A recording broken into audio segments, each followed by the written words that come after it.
You alone are holy. In Jesus' name. Amen. Amen. Je dis Amen. Amen. Aujourd'hui nous sommes venus, nous sommes bénis parce qu'on va nous parler par l'une des colonnes du ministère de feu de la prière. Amen. Donc c'est un ami que j'aime bien, on a marché avec lui ici à Montréal, ça fait des années. Il dit Amen. Amen. C'est un homme qui parle bien. Il a le feu de Dieu. Il faut accepter. Il a le feu de Dieu. Il a l'onction de Dieu. C'est un beau gars. Et il parle bien. Sous vos acclamations, la sœur chérie.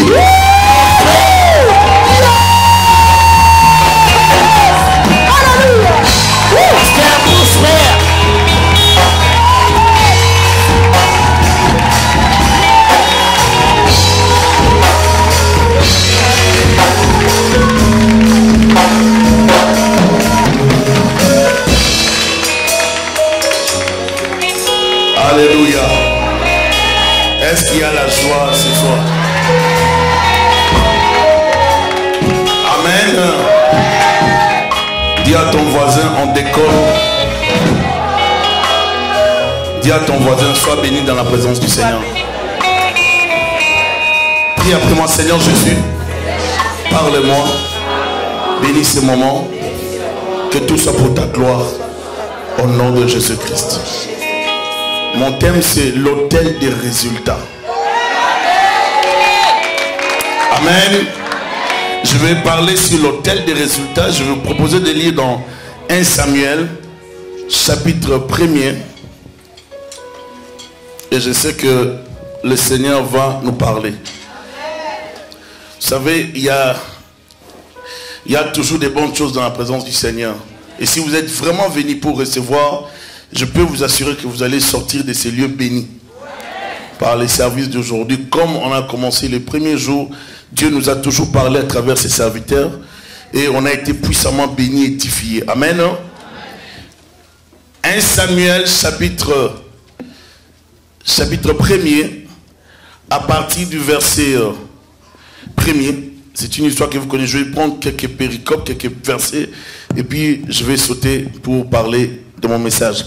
Il y avait un homme de Ramathaïm, Tsophim, de la montagne d'Ephraïm, nommé Elkana, fils de Jéroam, fils d'Eliou, fils de Toï, fils de Tsouf, Ephrasien. Il avait deux femmes, dont l'une s'appelait Anne et l'autre Pénina. Pénina avait des enfants, mais Anne n'en avait point. Chaque année, cet homme montait de sa ville à Silo pour se prosterner devant l'Éternel des armées et pour lui offrir des sacrifices. Là se trouvaient les deux fils d'Élie, Ophni et Phiné, sacrificateurs de l'Éternel. Le jour où Elkana offrait son sacrifice, il donnait des portions à Pénina, ou double portion. Il donnait des portions à Pénina, sa femme, et à tous les fils, à toutes les filles qu'il avait d'elle, mais il donnait à Anne une portion double, car il aimait Anne, que l'Éternel avait rendue stérile. Ça arriva à lui prodiguer des mortifications pour la porter à s'irriter de ce que l'Éternel l'avait rendue stérile. Et toutes les années, il en était ainsi. Chaque fois qu'Anne montait à la montagne de l'Éternel, Pénina la mortifiait de la même manière. Alors elle pleurait et ne mangeait point. Elkana, son mari, lui disait, Anne, pourquoi pleures-tu et ne manges-tu pas? Pourquoi ton cœur est-il attristé? Est-ce que je ne vaux pas pour toi mieux que 10 fils? Anne s'éleva après que l'on eut mangé et puis à Silo. Le sacrificateur Élie était assis sur un siège près de l'un des poteaux du temple de l'Éternel, et l'amertume dans l'âme, elle pria l'Éternel et versa des pleurs. Elle fit un vœu en disant, Éternel des armées, si tu daignes regarder l'affliction de ta servante, si tu te souviens de moi et n'oublie point ta servante, et si tu donnes à ta servante un enfant mâle, je le consacrerai à l'Éternel pour tous les jours de sa vie, et le rasoir ne passera point sur sa tête. Comme elle restait longtemps en prière devant l'Éternel, Élie observa sa bouche. Anne parlait dans son cœur et ne faisait que remuer les lèvres, mais on n'entendait point sa voix. Élie pensa qu'elle était ivre et lui dit, jusqu'à quand seras-tu dans l'ivresse? Fais passer ton vin Anne répondit, non mon Seigneur, je suis une femme qui souffre en son cœur et je n'ai bu ni vin ni boisson enivrante. Mais je répondais mon âme devant l'Éternel, ne prends pas ta servante pour une femme pervertie, car c'est l'excès de ma douleur et de mon chagrin qui m'a fait parler jusqu'à présent. Il reprit la parole et dit, va en paix et que le Dieu d'Israël exauce la prière que tu lui as adressée. Elle dit que ta servante trouve grâce à tes yeux. Et cette femme s'en alla, elle mangea et son visage ne fut plus le même. Ils se levèrent de bon matin et après s'être prosternés devant l'Éternel, ils s'en retournèrent et revinrent dans leur maison. Elkana connut sa femme et l'Éternel se souvint d'elle. Dans les cours de l'année, Anne devint enceinte et elle enfanta un fils qu'elle nomma Samuel, car dit-elle, je l'ai demandé à l'Éternel. Son mari Elkana monta ensuite avec toute sa maison pour offrir à l'Éternel le sacrifice annuel et pour accomplir son vœu. Mais Anne ne monta point et elle dit à son mari, lorsque l'enfant sera sévré, je le mènerai afin qu'il soit présenté devant l'Éternel et qu'il reste là pour toujours. Elkana, son mari, lui dit, fais ce qui te semblera bon, attends de la voir, c'est vrai. Veille seulement, l'Éternel accomplit sa parole. Et la femme resta et allaita son fils jusqu'à ce qu'elle le sévra. Quand elle l'eut sévré, elle le fit monter avec elle et prit 3 taureaux, un épha de farine et une outre de vin. Elle le mena dans la maison de l'Éternel à Silo. L'enfant était encore tout jeune. Ils égorgèrent les taureaux et ils conduisirent l'enfant à Élie. Anne dit, mon Seigneur, pardon, aussi vrai que ton âme vit, mon Seigneur, je suis cette femme qui m'était née ici près de toi pour prier l'Éternel. C'était pour cet enfant que j'ai prié. Et l'Éternel a exaucé la prière que je lui ai adressée. Aussi, je veux le prêter à l'Éternel et il sera toute sa vie prêté à l'Éternel et il se prosternera là devant l'Éternel. Alléluia.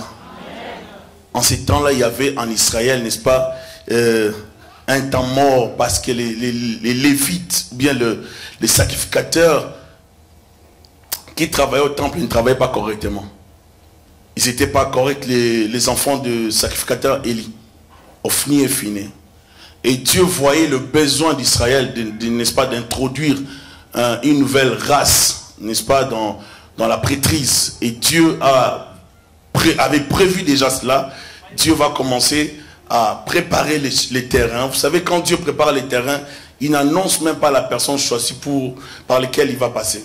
Vous savez, Dieu peut vous choisir comme un instrument, n'est-ce pas, par lequel il va passer pour introduire, n'est-ce pas, un miracle dans le monde. Mais il ne va pas vous informer de son plan. Vous serez seulement choisi sans vous consulter. Ce n'est pas de l'impolitesse, ça relève de la souveraineté de Dieu. Dieu est tellement souverain que lorsqu'il veut vous faire du bien, il peut vous imposer un rythme de vie que vous n'avez pas choisi. Vous comprenez? Quand Dieu vous appelle et qu'il veut vous amener très loin, Dieu va commencer à vous apprêter. Amen. Dis à ton voisin, on décolle. Dis à ton voisin, sois béni dans la présence du Seigneur. Prie après moi, Seigneur Jésus. Parle-moi. Bénis ce moment. Que tout soit pour ta gloire. Au nom de Jésus-Christ. Mon thème, c'est l'autel des résultats. Amen. Je vais parler sur l'autel des résultats. Je vais vous proposer de lire dans 1 Samuel, chapitre 1er. Et je sais que le Seigneur va nous parler. Vous savez, il y a toujours des bonnes choses dans la présence du Seigneur. Et si vous êtes vraiment venu pour recevoir, je peux vous assurer que vous allez sortir de ces lieux bénis par les services d'aujourd'hui. Comme on a commencé les premiers jours, Dieu nous a toujours parlé à travers ses serviteurs et on a été puissamment bénis et édifiés. Amen. 1 Samuel chapitre 1er, à partir du verset 1er. C'est une histoire que vous connaissez. Je vais prendre quelques péricopes, quelques versets et puis je vais sauter pour parler de mon message. Il y avait un homme de Ramathaïm, Tsophim, de la montagne d'Ephraïm, nommé Elkana, fils de Jéroam, fils d'Eliou, fils de Toï, fils de Tsouf. Ephratien. Il avait deux femmes dont l'une s'appelait Anne et l'autre Pénina. Pénina avait des enfants, mais Anne n'en avait point. Chaque année, cet homme montait de sa ville à Silo pour se prosterner devant l'Éternel des armées et pour lui offrir des sacrifices. Là se trouvaient les deux fils d'Élie, Ophni et Phiné, sacrificateurs de l'Éternel. Le jour où Elkana offrait son sacrifice, il donnait des portions à Pénina, ou double portion. Il donnait des portions à Pénina, sa femme, et à tous les fils, à toutes les filles qu'il avait d'elle, mais il donnait à Anne une portion double, car il aimait Anne, que l'Éternel avait rendue stérile. Ça arriva à lui prodiguer des mortifications pour la porter à s'irriter de ce que l'Éternel l'avait rendue stérile. Et toutes les années, il en était ainsi. Chaque fois qu'Anne montait à la montagne de l'Éternel, Pénina la mortifiait de la même manière. Alors elle pleurait et ne mangeait point. Elkana, son mari, lui disait: Anne, pourquoi pleures-tu et ne manges-tu pas? Pourquoi ton cœur est-il attristé? Est-ce que je ne vaux pas pour toi mieux que 10 fils? Anne s'éleva après que l'on eut mangé et bu à Silo. Le sacrificateur Élie était assis sur un siège près de l'un des poteaux du temple de l'Éternel, et l'amertume dans l'âme, elle pria l'Éternel et versa des pleurs. Elle fit un vœu en disant: Éternel des armées, si tu daignes regarder l'affliction de ta servante, si tu te souviens de moi et n'oublie point ta servante, et si tu donnes à ta servante un enfant mâle, je le consacrerai à l'Éternel pour tous les jours de sa vie, et le rasoir ne passera point sur sa tête. Comme elle restait longtemps en prière devant l'Éternel, Élie observa sa bouche. Anne parlait dans son cœur et ne faisait que remuer les lèvres, mais on n'entendait point sa voix. Élie pensa qu'elle était ivre et lui dit: jusqu'à quand seras-tu dans l'ivresse? Fais passer ton vin. Anne répondit: non, mon Seigneur, je suis une femme qui souffre en son cœur, et je n'ai bu ni vin ni boisson enivrante, mais je répandais mon âme devant l'Éternel. Ne prends pas ta servante pour une femme pervertie, car c'est l'excès de ma douleur et de mon chagrin qui m'a fait parler jusqu'à présent. Il reprit la parole et dit: va en paix, et que le Dieu d'Israël exauce la prière que tu lui as adressée. Elle dit: que ta servante trouve grâce à tes yeux. Et cette femme s'en alla. Elle mangea et son visage ne fut plus le même. Ils se levèrent de bon matin, et après s'être prosternés devant l'Éternel, ils s'en retournèrent et revinrent dans leur maison. Elkana connut sa femme, et l'Éternel se souvint d'elle. Dans les cours de l'année, Anne devint enceinte et elle enfanta un fils qu'elle nomma Samuel, car dit-elle: je l'ai demandé à l'Éternel. Son mari Elkana monta ensuite avec toute sa maison pour offrir à l'Éternel le sacrifice annuel et pour accomplir son vœu. Mais Anne ne monta point, et elle dit à son mari: lorsque l'enfant sera sévré, je le mènerai afin qu'il soit présenté devant l'Éternel et qu'il reste là pour toujours. Elkana, son mari, lui dit: fais ce qui te semblera bon, attends de la voir, c'est vrai. Veille seulement, l'Éternel accomplit sa parole. Et la femme resta et allaita son fils jusqu'à ce qu'elle le sévra. Quand elle l'eut sévré, elle le fit monter avec elle et prit 3 taureaux, un épha de farine et une outre de vin. Elle le mena dans la maison de l'Éternel à Silo. L'enfant était encore tout jeune. Ils égorgèrent les taureaux et ils conduisirent l'enfant à Élie. Anne dit: mon Seigneur, pardon, aussi vrai que ton âme vit, mon Seigneur, je suis cette femme qui m'était née ici près de toi pour prier l'Éternel. C'était pour cet enfant que j'ai prié, et l'Éternel a exaucé la prière que je lui ai adressée. Aussi, je veux te le prêter à l'Éternel, et il sera toute sa vie prêté à l'Éternel, et il se prosternera là devant l'Éternel.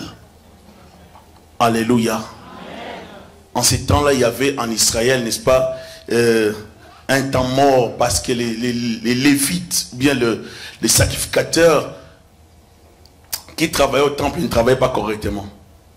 Ils n'étaient pas corrects, les enfants de sacrificateurs Élie, Ophni et Phiné. Et Dieu voyait le besoin d'Israël, n'est-ce pas, d'introduire une nouvelle race, n'est-ce pas, dans la prêtrise. Et Dieu avait prévu déjà cela. Dieu va commencer à préparer les terrains. Vous savez, quand Dieu prépare les terrains, il n'annonce même pas la personne choisie par laquelle il va passer. Vous savez, Dieu peut vous choisir comme un instrument, n'est-ce pas, par lequel il va passer pour introduire, n'est-ce pas, un miracle dans le monde. Mais il ne va pas vous informer de son plan. Vous serez seulement choisi sans vous consulter. Ce n'est pas de l'impolitesse, ça relève de la souveraineté de Dieu. Amen. Dieu est tellement souverain que lorsqu'il veut vous faire du bien, il peut vous imposer un rythme de vie que vous n'avez pas choisi. Vous comprenez? Quand Dieu vous appelle et qu'il veut vous amener très loin, Dieu va commencer à vous apprêter. Vous les connaissez, où vous allez, vous prenez note. Dieu nous forme sur le terrain. Dieu nous forme de plusieurs façons. Et la plupart des temps, les gens apprennent sur le terrain, dans la vie de tous les jours, certaines réalités, n'est-ce pas? Vous priez, vous faites tout, mais vous trouvez que ces réalités ne changent pas. Ça, c'est aussi l'école de Dieu. C'est une façon de Dieu de former ses enfants. Dieu forme de plusieurs façons. Et dans l'histoire d'Elkana et de sa femme, nous voyons qu'Elkana avait 2 femmes. Elkana était polygame. Parce qu'à l'époque, la polygamie était quand même acceptée. Vous savez que Moïse va accepter ça. Ce n'était pas la volonté parfaite de Dieu, mais il a accepté ça parce que les gens voulaient vivre comme ça.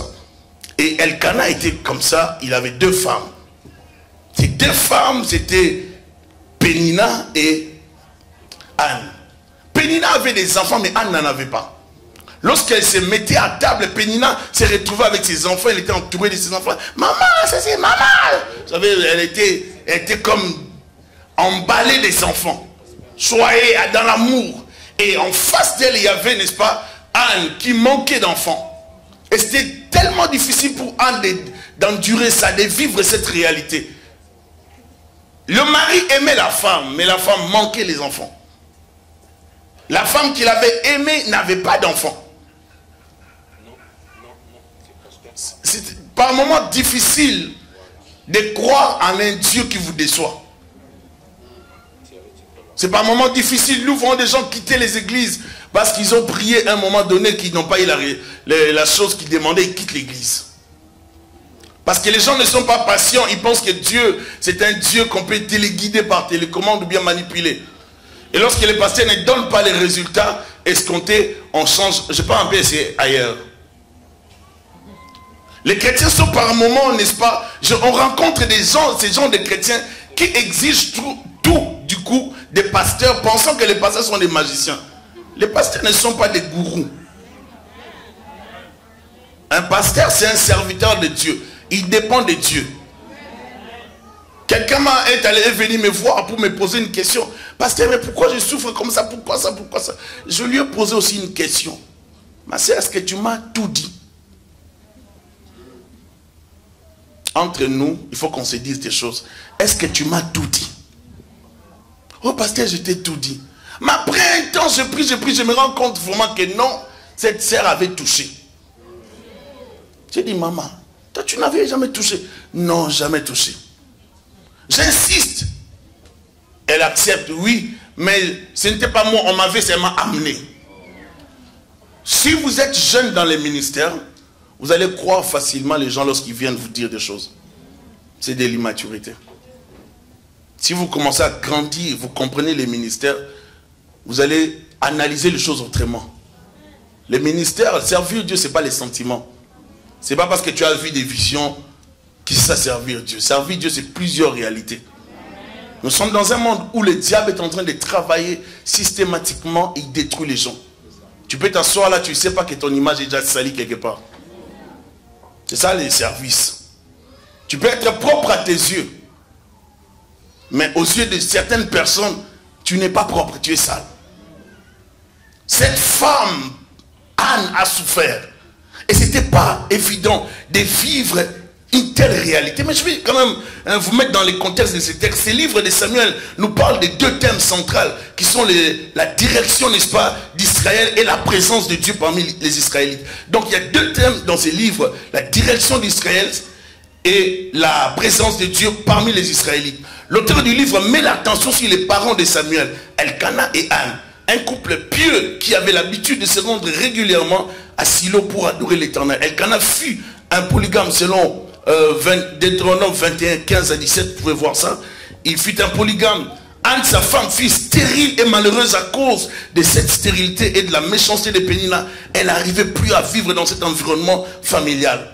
Elkana fut un lévite, n'est-ce pas, de la lignée de Kehat et de la famille de Corée. Si vous lisez dans 1 Chronique, chapitre 6, verset 18 à 23. Donc c'est important cet élément que je souligne. Il fut un lévite. Donc voir ça dans 1 Chronique 6, 18 à 23. Dont les descendants officiaient comme chanteurs dans le sanctuaire qu'on appelle les fils de Corée. Par conséquent, Samuel était donc d'origine lévitique. À Silo, il y avait plutôt le tabernacle depuis l'époque de Josué. La loi stipulait que les Israélites devaient se rendre 3 fois par an au sanctuaire central. Mais certains exégètes pensent que la tradition d'Elkana, n'est-ce pas, d'effectuer ces pèlerinages relevait d'une volonté personnelle et non d'un rapport à la loi. C'est-à-dire, Elkana, lorsqu'elle descendait vers le tabernacle, il n'y allait pas par rapport à une imposition, il y allait par rapport à la conviction de son cœur. C'était un adorateur et un donateur. Il ne descendait pas seulement au temple, là où il y avait le tabernacle, parce que la loi stipulait 3 descentes. Mais il se rendait là-bas parce que son cœur était le cœur d'un grand adorateur. Il est important d'avoir les regards vers Dieu et les regards vers le temple. Comme premier point, je parle de ça. Il me protégera dans son tabernacle. Le psalmiste le dit. Les tabernacles protègent. L'église protège. Si je regarde tel que nous sommes ici, il y a des gens qui sont en vie à cause des églises. Vous êtes ce que vous êtes parce qu'il y a une église qui vous a protégé. S'il n'y avait pas l'église, certaines personnes ne seraient même pas ici. Mais qu'est-ce que nous constatons dans ce monde? Nous constatons l'ingratitude. Servir Dieu par moment devient un peu décourageant pour certaines personnes. Et même les plus jeunes envient ça. Certains qui sont dedans veulent sortir.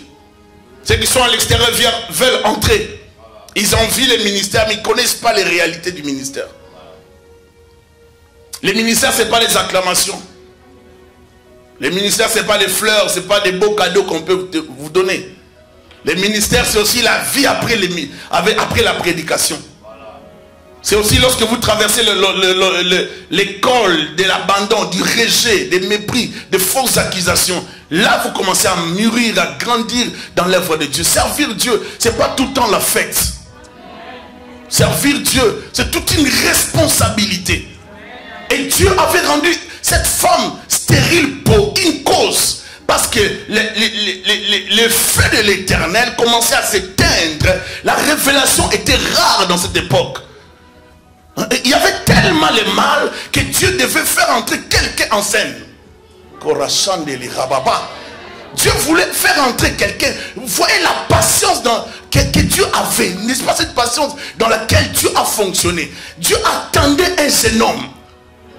Il a vu que les fils d'Élie commençaient à se méconduire. Dieu dit, je te rends stérile. Il rend une femme stérile pour une cause noble. Oh, c'est Skataramayaka. Est-ce que je peux parler à quelqu'un? Vous pouvez souffrir, vous souffrez, mais c'est pour un but. Vous traversez des moments difficiles, mais c'est pour un but. Ce que Dieu donne, c'est pas pour te faire souffrir. Dieu, c'est un Dieu consolateur. C'est un Dieu restaurateur. C'est un Dieu réparateur. Il dit, j'ai connu les projets que j'ai formés sur vous. Projets de paix et non de malheur. Pour vous donner un avenir et de l'espérance. Donc nous avons un Dieu capable de prendre soin de votre vie et de vous conduire dans votre destinée. Est-ce que je peux continuer à parler à quelqu'un? Est-ce qu'il y a des gens qui comprennent que Dieu est le Père qui les prend en charge? Bien aimé, Dieu vous a pris en charge. Tout ce que vous êtes en train de vivre, c'est tout un scénario, bien aimé. Et Dieu en est le metteur en scène, le producteur et le réalisateur. Le script a été écrit par lui-même. L'histoire de ta vie, c'est écrit par Dieu. Virgule, point, tout c'est Dieu. Dieu est au contrôle de ta vie. Alléluia. Est-ce que quelqu'un peut me dire un amen vibrant? Alléluia. C'est le type des amens que je vais entendre aujourd'hui. Alléluia. Nous allons donner des sérieux problèmes au monde des ténèbres avant de sortir d'ici. Alléluia. Et vous voyez comment Dieu est en train de travailler. Il travaille avec cette femme, mais cette femme n'était pas déconnectée du temple. Avoir les regards sur Dieu et sur son temple. Peuple de Dieu, vous traversez des moments difficiles, allez-y à l'église. Rendez-vous à l'église. Élie était fatigué, mais c'était un homme de Dieu. Faites attention avec un homme de Dieu. Le problème de l'église aujourd'hui, c'est qu'il n'y a pas le respect du sacré. L'homme de Dieu est sacré. Dis à ton voisin, l'homme de Dieu n'est pas ton ami, il est sacré. Je ne veux pas que ça te choque, c'est la vérité. L'homme de Dieu est sacré. Élie était fatigué, mais ses enfants se méconduisaient. Et Dieu avait vu de loin comment faire pour faire introduire, n'est-ce pas, cet enfant en scène.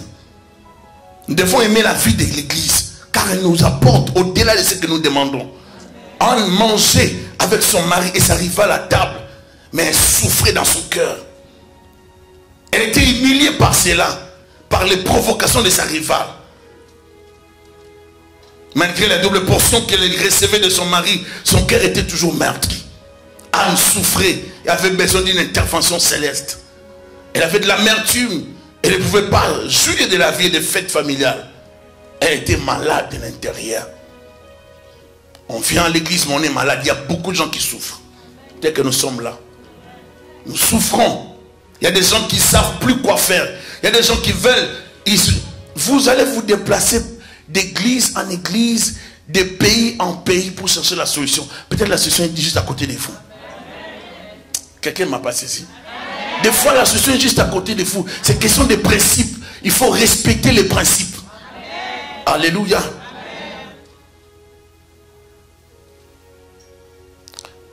Découvrir les secrets des miracles.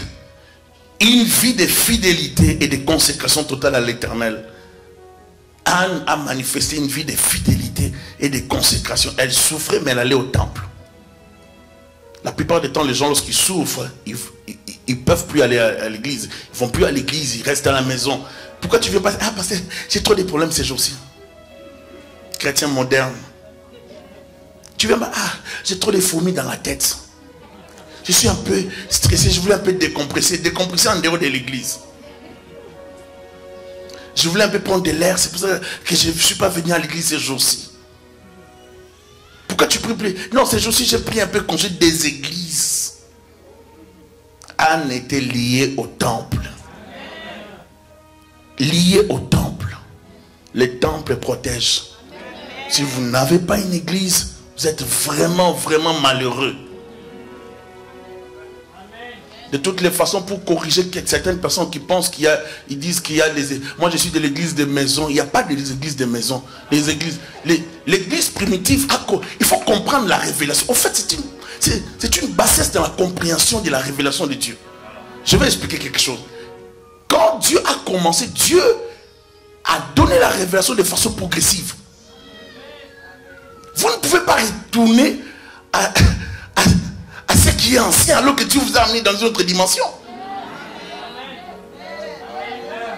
Prier, lorsque les gens priaient dans des maisons dans l'église primitive, c'est parce qu'ils étaient persécutés. Le mouvement de Jésus était jugé d'un mouvement sectaire.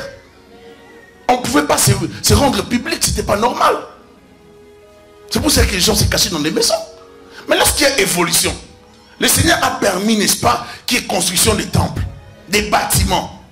Mais ce n'est pas un péché. Si on appelle l'église d'Éphèse, c'est parce que c'était à Éphèse. Oh oh.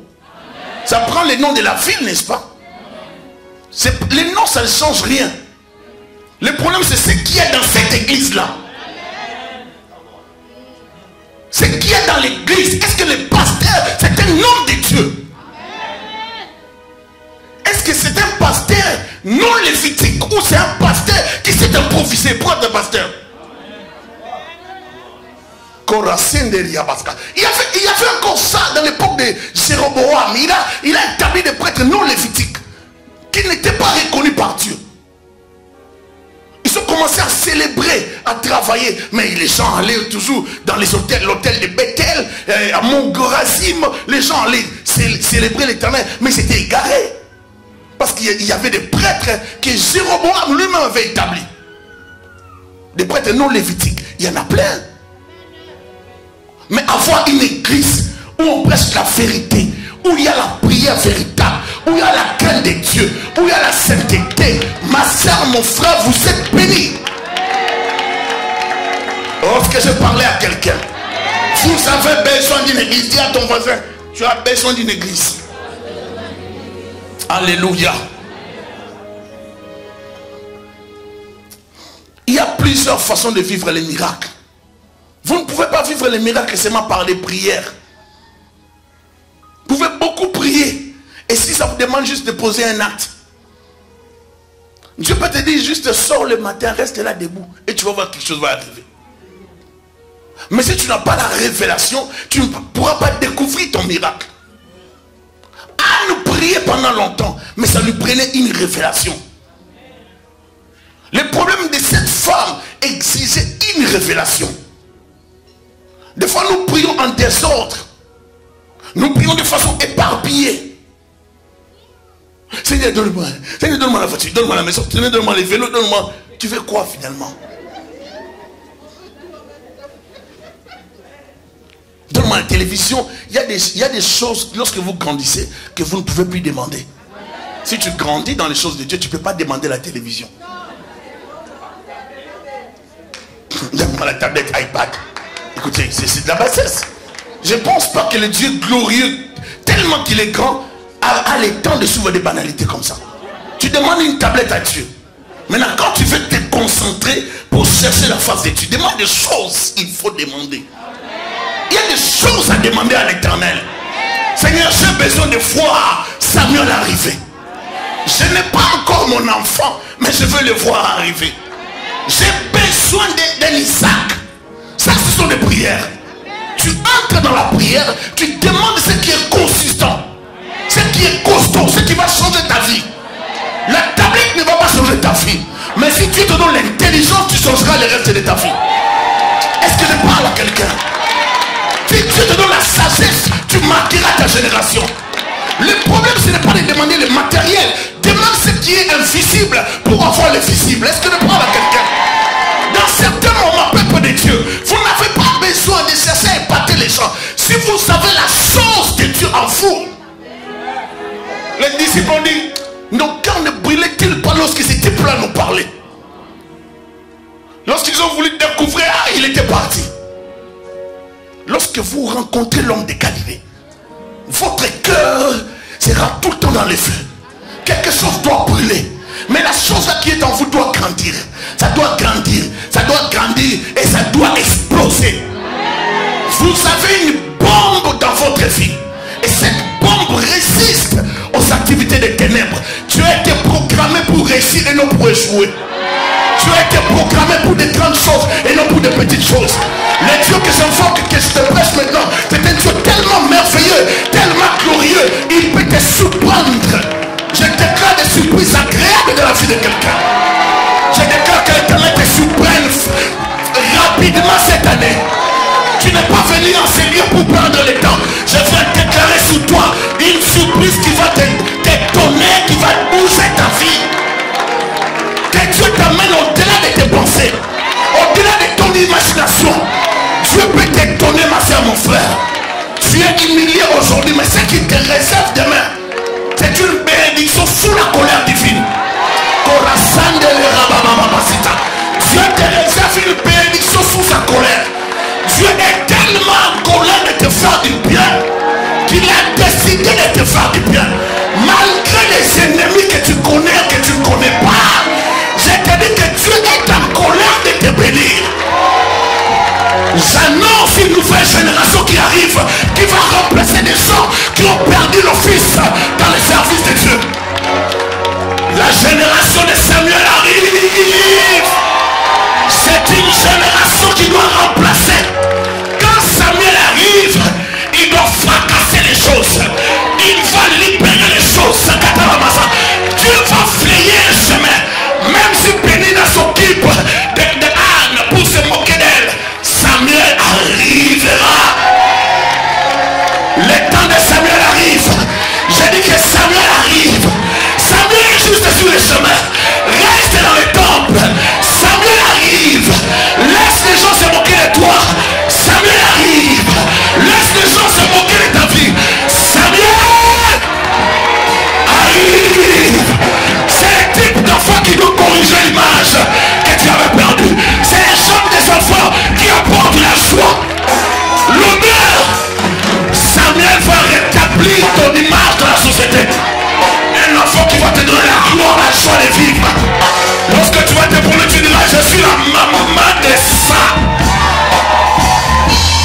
pas arrivé brutalement.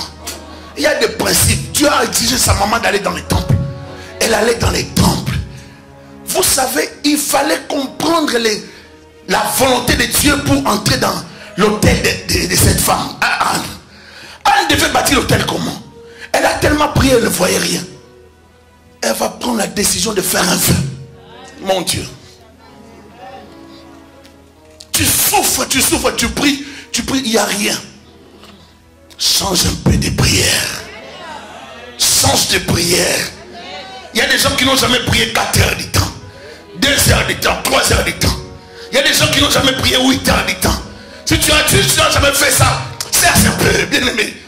J'ai besoin qu'on puisse dire que j'ai touché au fétiche. J'ai entendu des gens dire que j'ai touché au fétiche, j'ai aimé ça. J'ai dit, il faut que ça continue. J'ai beaucoup aimé. J'ai dit, quand ça commence comme ça, c'est bien.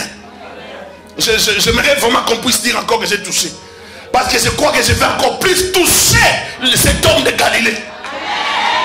Bien aimé, lorsqu'on les touche, on devient bizarre. Bizarre. Les gens ne vont plus te comprendre. Lorsque tu les rencontres, ta vie change. Samuel devait venir, mais pour venir, ça prenait, n'est-ce pas, tout un mécanisme. Anne priait dans les temples. Et l'homme de Dieu va voir Anne, il va dire, sûrement elle est ivre. Vous connaissez déjà l'histoire. Elle va dire, non, c'est de ma douleur, je souffre. Voyez avec moi. Dans le verset 17, premier verset, chapitre. Élie reprit la parole et dit, va en paix et que le Dieu d'Israël exauce la prière que tu lui as adressée. Waouh! On a besoin des hommes de Dieu. Est-ce que j'ai parlé à quelqu'un? On a besoin des hommes de Dieu. Il y a des choses qu'il faut savoir faire à temps avant d'entrer dans sa destinée. La vie des hôtels doit être une vie normale. Tu ne peux pas t'arrêter par rapport à la vie des hôtels. Bâtir les hôtels, c'est normal pour un chrétien. Est-ce que je parle à quelqu'un? Il faut développer la vie des hôtels. Dis à ton voisin, développe la vie des hôtels. Alléluia. Si tu ne développes pas cette vie, tu ne verras pas les surnaturels dans ta vie. Tu ne verras pas d'autres choses. Le monde est tellement exigeant, le monde spirituel. Même Dieu est exigeant. Élie ne voulait pas laisser le manteau à Élisée, même si Dieu lui avait dit. Il fallait qu'Élisée paye les prix. Genèse 12, verset 7. La Bible dit, l'Éternel apparut à Abraham et dit, je donnerai ce pays à ta postérité. Abraham bâtit là un autel à l'Éternel qui lui était apparu. Dieu lui donne la révélation, lui scelle la révélation par l'autel. Est-ce que vous avez vu ça? Il s'est transporté de là, verset 8, vers la montagne à l'orient de Bethel. Il dressa ses tentes, ayant Bethel à l'occident et à l'orient, il bâtit encore là un autel à l'Éternel. Et il invoqua le nom de l'Éternel. Il bâtit encore. Genèse 13, verset 4. Au lieu où était l'autel qu'il avait fait précédemment. Et là, Abraham invoqua le nom de l'autel. C'est-à-dire, ça veut dire que l'autel peut te servir d'un point de contact. Tu peux revenir vers ton autel que tu avais bâti et invoquer le nom de l'Éternel une fois de plus. Seigneur, rappelle-toi de ce que j'avais fait hier pour toi. Souviens-toi de moi. Il y a des gens qui ne peuvent rien dire à Dieu. Ils n'ont aucune histoire avec le ciel. Ils n'ont jamais fait de sacrifice pour le ciel. 13, verset 18, la Bible dit, Abraham leva ses tentes et vint habiter parmi les chaînes de Mamré qui sont près d'Hébron. Et il bâtit là un autel à l'Éternel. Je vais finir 15 verset 4, Genèse toujours. Alors, la parole de Dieu lui fut adressée ainsi. Ce n'est pas lui qui sera ton héritier, mais celui qui sortira de tes entrailles, qui sera ton héritier. Alléluia. Qu'est-ce que je veux dire? Pour arriver à avoir l'héritier, Abraham a posé des actes. C'était un homme de sacrifice. Il avait ça avant. Il savait que sa vie dépendait de Dieu. Il a commencé à offrir à Dieu continuellement. Tant que tu n'as pas atteint ton miracle, fais ce qu'il faut pour te rapprocher de ton miracle. Est-ce que je parle à quelqu'un? J'ai dit l'autre fois à l'église, vous savez, un moment dans la vie chrétienne, vous devez viser vos intérêts. Il y a des gens qui n'ont pas compris. Ne venez pas dans l'église avec l'esprit des groupes. Voyez vos intérêts. Tu as des intérêts. Si tu trouves qu'il faut te déconnecter de ton voisin pour entrer dans ta destinée, déconnecte-toi. Est-ce que vous savez que les deux brigands sur la croix injuriaient Jésus de la même façon? Mais après, dans l'autre version, dans l'autre évangile, l'évangéliste dit, et puis l'un de dit, Seigneur, ne sais-tu pas que celui-ci, hein, c'était un roi, et ainsi de suite, il n'a rien fait, nous avons fait le mal et nous méritons notre sanction. Je vais dire ceci, vous pouvez commencer avec quelqu'un dans le mal, mais si tu comprends que lui t'est détruit, et que cette voie-là, c'est la voie de ta mort, je te conseille de sortir de cette voie. Dis-lui, nous nous sommes rencontrés à l'église. Moi et toi, nous nous connaissons vraiment pas bien. Je préfère qu'on se sépare ici. Laisse-moi suivre mon chemin. C'est ce qui arrive souvent lorsque les gens vont dans les églises. Il y a un qui veut sortir de l'église. Il veut entraîner d'autres personnes. Donc si tu veux partir, pars seul. Il n'y a pas de problème, pars. Le départ, ce n'est pas aussi un péché. Si ça peut te permettre d'évoluer, vas-y. Alléluia. Se séparer n'est pas un péché si ça se fait de la bonne façon. Alléluia. Mais nous ne devons pas quitter un endroit de bénédiction parce que nous voulons chercher à goûter toutes les sauces qui sont préparées dans la ville. C'est un désordre. Est-ce que je parle à quelqu'un? Il faut apprendre à être stable. Elkanah était avec sa femme. Anne était toujours là. Elle persévérait avec le même mari. Elle était humiliée par Pénina. Elle ne quittait pas le foyer. Restez à côté des gens qui vous humilient. Amen. Vivez avec eux. Amen. Parce que le jour de l'Éternel arrive. Amen. Où Dieu vous élèvera en face de vos ennemis. Amen. Est-ce que je parle à quelqu'un? Dieu va vous élever en face. C'est une loi divine. Amen. Il t'élèvera en face. C'est pour ça que les ennemis ne doivent pas mourir.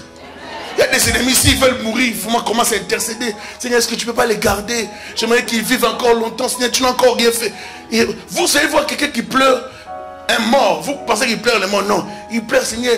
Il fallait qu'il voie ce que tu allais faire dans ma vie. Il m'a trop humilié. Que Dieu garde certains ennemis en vie. C'est la vérité, c'est ma prière. Que Dieu les garde en vie, qu'ils ne meurent pas. Ils combattent ta vie, c'est pas un problème. Mais que Dieu les garde. Seigneur, les sorciers là qui me combattent, les féticheurs, garde-les s'il te plaît, Seigneur. Qu'ils voient que tu es avec moi. Ils peuvent faire des incantations, ce n'est pas un problème. Que Dieu les garde. Je les bénis en ce moment pour qu'ils restent en vie. Dieu va les humilier devant toi. Lorsque Dieu va commencer à t'élever, ils seront toujours en face de toi. Est-ce que je parle à quelqu'un? Il y a des choses importantes sur l'autel. Deux choses que j'aimerais parler. Sur l'autel, il y a la notion des actions et la notion des paroles. Sur un autel, on parle. Seigneur, donne-moi un enfant. Si tu me donnes cet enfant, je te le rendrai. C'est une parole. C'est une parole d'engagement. Lorsqu'on s'engage dans les sacrés, on ne joue pas. Mais de nos jours, nous avons une race de personnes qui s'engagent.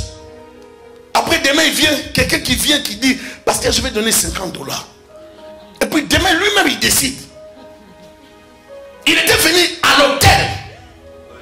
L'hôtel de l'église. Il est venu à l'hôtel, il a pris pour $50. Après, il calcule son budget, il se rend compte qu'il ne peut pas donner $50. Mais il a ces $50 là. Il va déduire dans l'engagement. Il n'a pas la notion du sacré. Il n'a pas la notion du sacré.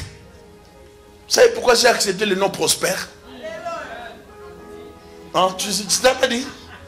J'ai accepté qu'on m'appelle Prospère lorsque l'apôtre Jean-Baptiste me l'a surnommé, parce que j'ai accepté de quitter la loi de la pauvreté. J'ai refusé d'être pauvre. Maintenant, la façon dont je serai enrichi, ça, ce n'est pas mes oignons. Mon problème en ce moment, c'est ce que Dieu veut faire avec moi. Dès qu'il a parlé comme ça, je ne vous ai pas montré la fiche là, mais c'est pas grave. Mais c'est écrit bien, Pasteur Thierry Prosper Tikola.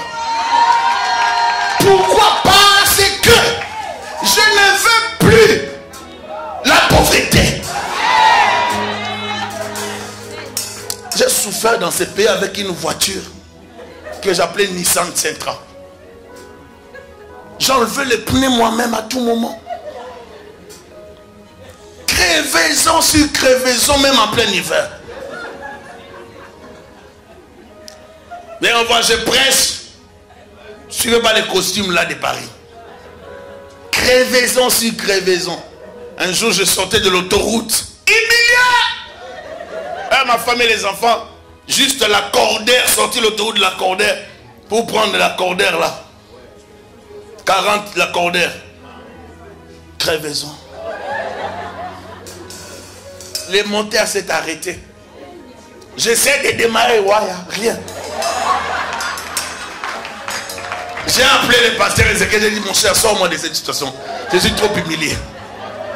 On a poussé la voiture avec un arabe qui m'a aidé. J'ai poussé ma femme dans la voiture, les enfants. J'ai poussé les gens klaxonnaient vers 14h et quelques. Vous ne savez pas comment l'humiliation peut vous coller. Je pousse pas. Vous savez, des fois les gens ne sont pas compréhensifs. Ils klaxonnent vers 14h là. Vers 14h30 par là. Quelle humiliation. Je pousse. Elle aussi des gens, elle ne peut pas payer. Elle n'a pas la force que nous avons. Donc, vous comprenez les femmes. Ça c'est un peu la partie des femmes. Bon, c'est pas grave. Moi j'ai poussé quand même avec le poids des femmes et des enfants. La femme et les enfants, on poussait quand même. Et là j'ai dit non, c'est fini Seigneur. C'est bien aimé venir me chercher. Il m'a dit mon cher, je ne veux plus de ta voiture. J'ai dit, je pense que tu as raison. Je ne veux plus de ça.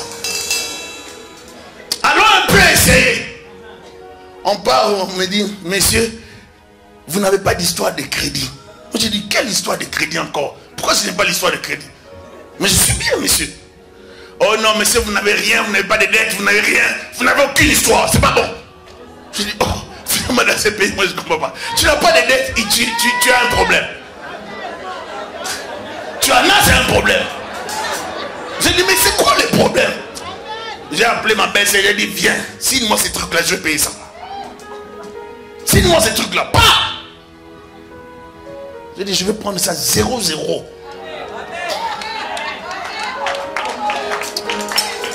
Je m'efforçais. Que Dieu te donne à te venger des choses qui t'ont humilié. Les lits qui te portaient hier, c'est toi qui les porteras demain. La chose qui t'humiliait hier, c'est toi qui vas l'humilier demain. Je suis là pour écraser ce qui t'écrasait. Je suis là pour anéantir l'oppression satanique dans ta vie. Je suis venu t'annoncer une saison de bonnes nouvelles. Je t'annonce que Samuel arrive. Il y a une nouvelle saison qui arrive. C'est la saison de Samuel. Dis à ton voisin, Samuel arrive. Chaque chose à son temps. Tu ne seras pas toujours stérile. Chaque chose à son temps. Tu ne seras pas toujours malade. Chaque chose à son temps. Tu ne seras pas toujours pauvre. Dis à ton frère, c'est fini avec la pauvreté. C'est fini. C'est fini avec la stérilité. C'est fini. J'appelle Samuel. C'est l'enfant qui va t'enlever l'humiliation. Oh yeah. C'est l'enfant qui va t'enlever la honte. Yes. C'est l'enfant qui va te donner la gloire. lorsque tu sortiras, les gens parleront de toi. Lorsque tu sortiras, les gens diront la maman de Samuel. My God,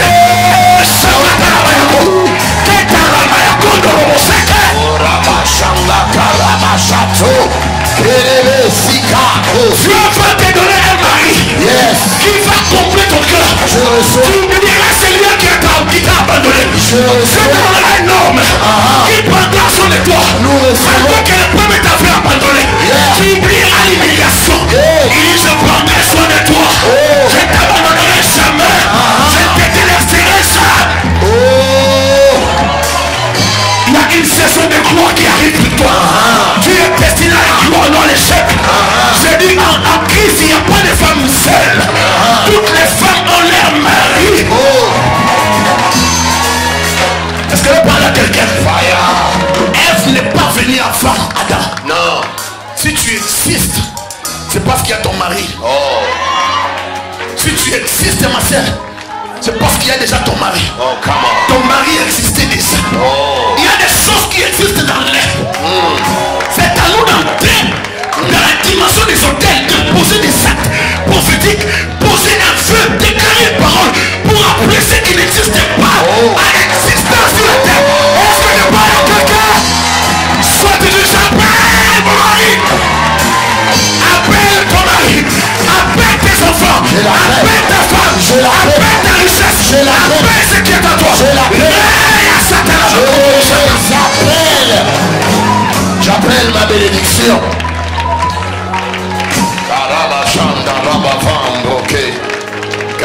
Mets-toi avant de conclure, de finir. Il y a des hôtels aussi des résultats sataniques. Ce sont des hôtels qui parlent contre nous. Si Anne n'a pas vécu ça, Anne c'était Dieu qui a bloqué sa maternité. Mais il y avait une femme qui était courbée durant 18 ans, c'était le diable. Il y a des gens qui souffrent à cause de Satan. Nous sommes là, il y a des gens qui souffrent, qui ne dorment pas. J'ai dit à un pasteur, vous savez, ne me dis pas que je ne dois pas prêcher sur les démons, sur la sorcellerie, sur des choses comme ça. Je suis très équilibré, je lui ai dit ça. Il m'a dit quoi? J'ai dit non, je suis très équilibré. Les gens qui me jugent d'être déséquilibré, si je me mettais à parler avec eux, tu seras choqué de la façon dont je vais les humilier avec la même Bible. Parce que je suis très équilibré en parlant des démons et des activités des diables. Qu'on ne vous trompe pas. Vous savez, certains hommes de Dieu pensent que parce qu'on fait la théologie, que la théologie nous oblige à abdiquer, à abandonner la connaissance de certaines réalités que nous avons. Nous ne devons pas abandonner les surnaturels. La force de Dieu doit rester là dans nos cœurs. Alléluia. Une femme m'a appelé, béninoise, pasteur, on m'a jeté un mauvais sort. Je suis malade, je suis comme ça. J'ai dit, mais va voir ton pasteur, tu as une église, ma soeur. Oh non, pasteur, j'ai un belge, il ne va pas comprendre. Je suis allé voir, il m'a dit, oh non, il ne faut pas faire d'exagération, de réflexion, il faut voir un médecin. J'ai dit, ma soeur, tu vois, ce problème-là, ce n'est pas un problème de médecin. Merci parce que tu as compris, ça sera traité dans la prière. Alléluia. J'ai traité ça sérieusement dans la prière. Comme elle était connectée, j'ai traité ça sérieusement. Elle a eu les résultats et spontanément, elle m'a donné une offrande sérieuse. Vous n'arrivez pas à dire amen. Hein? C'est bien de chasser les démons. Lorsqu'ils viennent nous attaquer, on ne peut pas suivre de ce qu'on fait.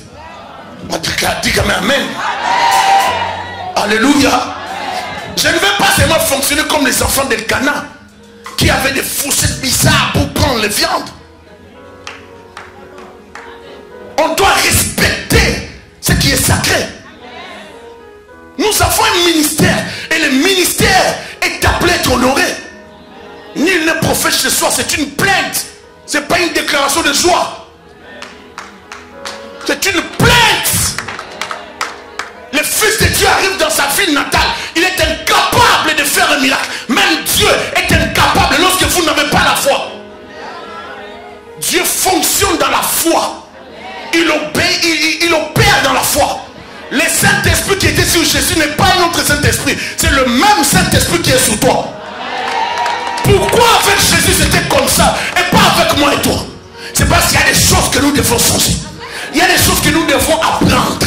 Il y a des choses que nous devons découvrir. Nous devons atteindre la dimension des dimensionnistes. La dimension des hommes et des femmes qui peuvent s'enseigner 8 heures du temps, 4 heures du temps, 5 heures du temps. Des assoiffés de Dieu. Le monde d'aujourd'hui a besoin de la révélation. Des hommes et des femmes puissants. Des hommes et des femmes remplis par Dieu pour éradiquer systématiquement les œuvres du diable. Est-ce que je parle à quelqu'un? Montréal a besoin des jeunes, des hommes, des femmes remplis de l'esprit pour dire à Satan, assez c'est assez. Tu n'as plus le pouvoir dans la vie. Nous avons récupéré le territoire. Oh la katarabachete. Il y a une nouvelle génération qui arrive. C'est la génération de Samuel. Ophni et Phiné vont partir bientôt. Il y a des Samuel qui arrivent. Ophni et Phiné vont partir bientôt. Il y a des Samuel qui arrivent. Mais Samuel est une offrande. Samuel c'est pas un enfant, c'est un enfant bizarre, miracle. Mais c'est une offrande. Samuel lui-même c'est une offrande. Sa mère avait dit à Dieu, si tu me donnes, je te le rendrai. Dieu a donné à sa mère. La Bible dit, Elkanah est allé encore au temple adorer Dieu et a donné l'offrande annuelle d'action de grâce. Anne est restée avec l'enfant et dit, dès que l'enfant va grandir, dès qu'il sera prêt, je l'amènerai au temple. Elle avait fait un feu. Elle devait respecter son feu. Combien d'entre nous ont des sérieux problèmes avec des démons? Parce que les démons ont trouvé les droits légaux d'opérer dans leur vie. Parce qu'ils n'ont pas respecté un feu à l'éternel. Ne cherchez pas ce qu'on vous oublie. Quand vous prenez un engagement, dis à ton voisin, ne cherche pas qu'on t'oublie. Honore ton engagement. Lorsqu'on m'a donné le nom de Prosper, j'ai donné l'offrande à l'église, ce n'était pas suffisant. Le jour-là, j'ai donné 500. J'ai dit non, 500.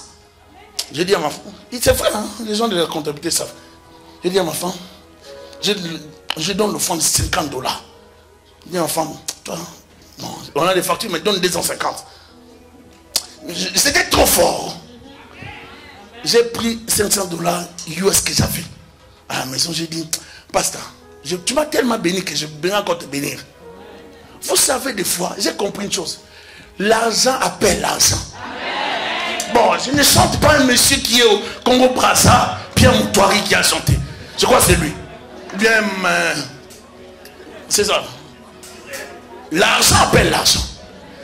En s'aimant, je savais que ça appelait l'argent dans mes poches. Oh oh. Il faut apprendre à respecter certains principes que Dieu a déjà préétablis pour accéder au miracle. Est-ce qu'il ne parle à quelqu'un? Alléluia. Nous voulons voir Dieu agir dans nos vies. Nous devons respecter le miracle. Lorsque l'enfant est venu au monde, les parents ont amené l'enfant au temple. Mais ils ont amené au-delà de ce qui était exigé par la loi de Moïse. Ils amènent une offrande parce qu'il y avait l'offrande des pauvres et l'offrande des riches. Je n'ai pas le temps d'entrer dans les détails. Mais ce qui est important ici, c'est que Elkanah et sa femme ont amené au-delà de ce qui était prescrit dans la loi. Pourquoi? Parce qu'Anne était dans la joie de donner pour Samuel, qui était un enfant miracle. Elle n'a pas respecté la loi mosaïque. Elle a violé la loi de Moïse en donnant au-delà. On a pris l'enfant, on a gardé l'enfant dans les temples. Un enfant qui est venu difficilement. Tu prends cet enfant, tu le redonnes à Dieu. Qui peut faire ça? Tu prends cet enfant. Dès que Dieu te donne la voiture, hey, c'est fini, l'église ne te voit plus.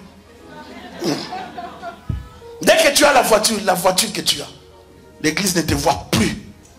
Dès que tu as le travail ou l'enfant, c'est fini, c'est des excuses.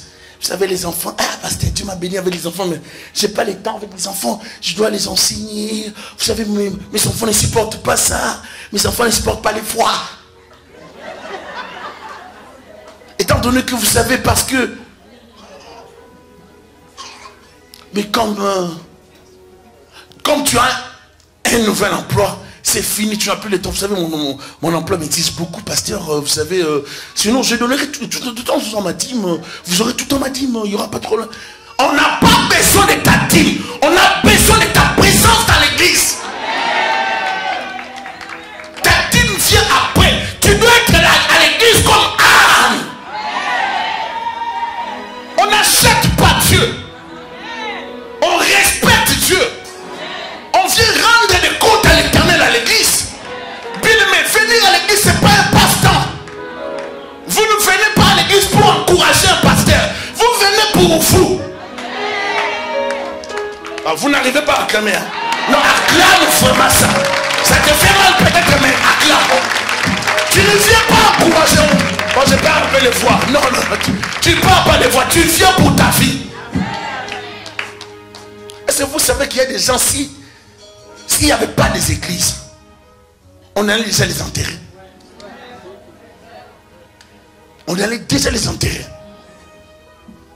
Mais à cause de l'église et des églises, on peut dire que Dieu a fait beaucoup. Amen. Alléluia. Élie représentait les prêtres. Et ses fils représentaient les prêtres essuyés. Il fallait un nouveau prêtre. Il fallait Samuel. La Bible déclare.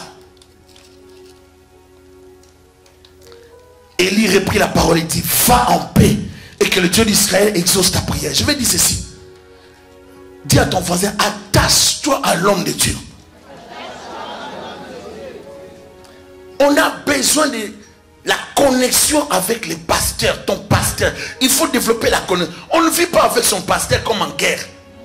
On a une race de peuple de Dieu dans les églises, et on a connu ça depuis l'Afrique, qui lorsqu'il voit un homme de Dieu qui vient de l'extérieur, il pense que c'est lui qui est vraiment l'homme de Dieu. Non. Tout le monde est homme de Dieu.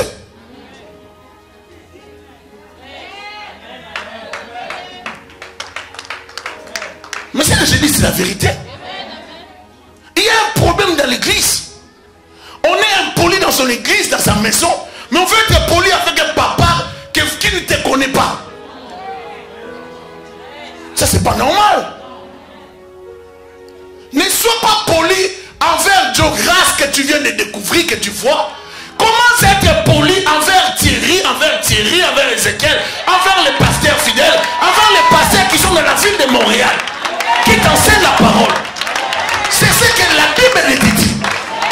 Comme ça, si tu es poli envers lui, envers d'autres serviteurs de Dieu qui viennent d'ailleurs, c'est normal. Mais si tu ne respectes pas ton pasteur, mais si tu es un hypocrite, mais c'est ça l'église. Vous allez voir quelqu'un. Pasteur, respecte les hommes de Dieu. Je suis là, j'ai bénéficié de tout homme de Dieu. Dès qu'ils sont là, j'ai bénéficié de leur ministère. J'aime beaucoup ces hommes de Dieu. Dieu les a oués, chacun sa particularité. Le pasteur Ézéchiel m'a beaucoup béni dans son ministère. Je suis reconnaissant. Pasteur fidèle, bien que c'est mon petit frère, mais il m'a beaucoup béni dans son ministère. Le prophète Joe Grasse m'a aussi beaucoup béni. Parce qu'il y a des choses que Dieu a déposées en eux que moi je n'ai pas. Et moi je suis quelqu'un de... Je ne suis pas compliqué. Il y a des gens qui me jugent de loin. Mais quand je trouve que tu as quelque chose que moi je n'ai pas, je suis humble. Je n'ai pas de guerre parce que j'ai besoin de ça. Si je peux avoir ça par affectation, gloire à Dieu. Si je ne peux pas avoir ça, mais au moins j'honore ça. Je reconnais ça. Alléluia. Et c'est ça qui fait de nous des serviteurs de Dieu. On n'est pas là pour s'entretuer. On est là pour bâtir, pour faire avancer le royaume. Mais les fils d'Élie détruisaient l'église. Il fallait une nouvelle race. Quand Samuel arrive, la Bible dit, le sacrificateur a parlé, Elkana a connu sa femme a conçu, n'est-ce pas, l'enfant. Amen. Maintenant, prenez 1 Samuel chapitre 2, vous allez voir, 1 Samuel chapitre 2, verset 20. Élie bénit Elkana et sa femme en disant que l'Éternel te fasse avoir des enfants de cette femme pour remplacer celui qu'elle a prêté à l'Éternel, et ils sont retournés chez eux. Amen. Dieu a béni Anne. Anne a pris l'enfant, elle est allée donner à Dieu. Après, Dieu lui donne 5 autres enfants. 5 autres enfants. Parce qu'elle a pris son enfant, elle est allée donner à Dieu. Maintenant, pour remplacer Samuel, Dieu lui donne 5 enfants. J'aimerais dire ceci à quelqu'un. Si vous ne comprenez pas la loi de multiplication, Dieu peut faire des choses qui ne sont pas dans la pensée de l'homme. Dieu peut aller au-delà de notre imagination. Dieu peut te surprendre. Anne ne s'attendait pas à ce que Dieu a fait. Mais quand Élie va lui dire que Dieu te bénisse, dès que Élie a parlé, Dieu l'a béni avec 5 autres enfants. J'aimerais te dire aujourd'hui que la parole de l'homme de Dieu peut changer ta vie. Non, tu ne m'as pas compris. La parole de l'homme de Dieu peut changer ta vie. Tu ne m'as toujours pas compris. La parole de l'homme de Dieu peut changer ta vie. Je répète à quelqu'un. La parole de l'homme de Dieu peut changer ta vie. Je suis en train de te bénir. Je te sors de là où on t'avait enterré. Je te bénis pour que tu entres dans ta destinée. Je déclare que tu es prospère. Je déclare que tu es béni. Dieu te donnera la supériorité. Dieu t'accordera au-delà de ce que tu demandes. Prends seulement ton Samuel, donne à l'Éternel, et l'Éternel donnera encore d'autres. Est-ce que je parle à quelqu'un? Ce que tu es, c'est pas ce que tu seras demain. Ce que tu as, c'est pas ce que tu auras demain. Que l'Éternel t'élève au-delà de ce que tu penses. Que l'Éternel te surprenne. Que Dieu te bénisse. Que Dieu t'accorde au-delà de ce que tu demandes.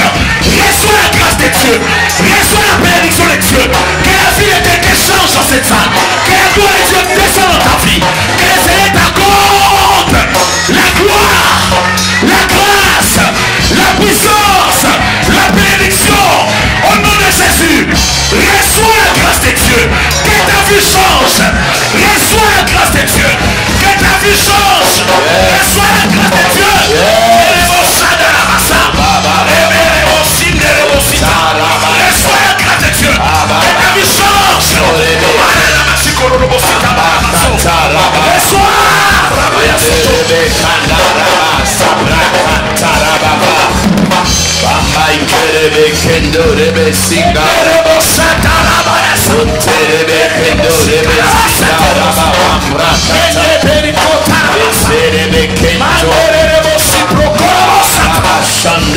la grâce de Dieu. Que ta vie change. Que ta libère ta vie. Je déclare dans ta vie. Au nom de Jésus. La main de Dieu. Au nom de Je Jésus. déclare dans ta vie. Au nom de La Jésus. présence de Dieu. Au nom de Je Jésus. déclare dans ta vie. Au nom de La Jésus. présence de Dieu. Au nom de Jésus. Je physique. Au nom de Que Jésus. fasse du bien. Au nom de Jésus. Reçois là où tu es. Yes. Que ta vie change. Au nom de Jésus. Reçois là où tu es. Au nom de Que Jésus. ta